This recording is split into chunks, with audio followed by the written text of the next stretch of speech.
Talk about the history of Chinese Americans and Asian Americans.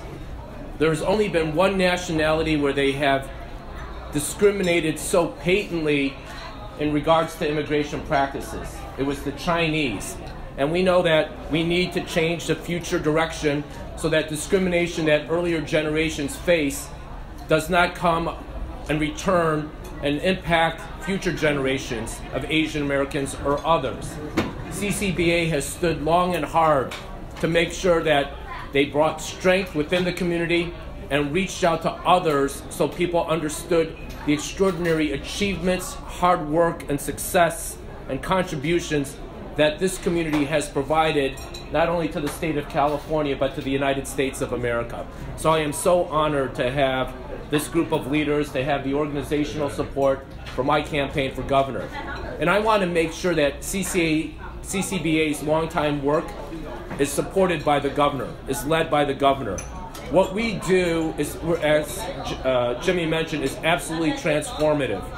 People have made extraordinary sacrifices, including my parents, who came to this country with very little, was treated as second-class citizens. We want to make sure that we build a California for the next generation that is better than the one that we have been blessed with. We want to make sure that we support the fundamental values. My top priority is to make sure that every child gets a world-class education. Whether you live in Southgate, whether you live in Chinatown, whether you live in Beverly Hills, every child should have a great education so that they can grow up and be anything they want.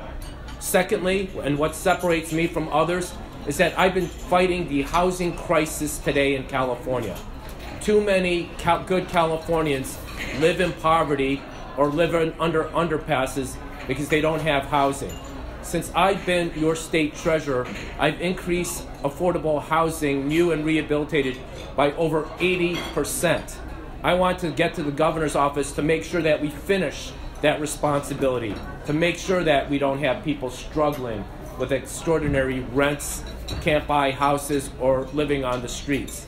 And then, as many of the leaders have spoken, we know that we have to have a more inclusive society. Not just socially, but we know that if we're going to continue to grow, and California is the leading economic engine in the United States of America, on our own, the world's 6th largest economy, that we have to build international partnerships. And so Mexico, Canada, China, our neighbors are our 3 largest trading partners. And when you think about what's happening in Asia, between India and China moving 900 million more people into the middle class in the next 10 to 15 years, it would be absolutely inconsistent what's important to California to not grow and flourish those opportunities. So by investing in all communities, we can build a California that is truly extraordinary, one that reaches our greatest aspirations. And so I am so deeply gratified to have all of your support. They have great local leadership. Stephen Lamb is going to be the incoming mayor of Monterey Park. Right, Monterey Park has undergone very positive transformations, and Stephen's part of that extraordinary leadership. So to Kevin and to Stephen and to Edwin and to Jimmy and to Mr. Woming, thank you again for this extraordinary opportunity. Okay, thank you, Mr. Honorable Chair. Now we would like to invite Peter Wei.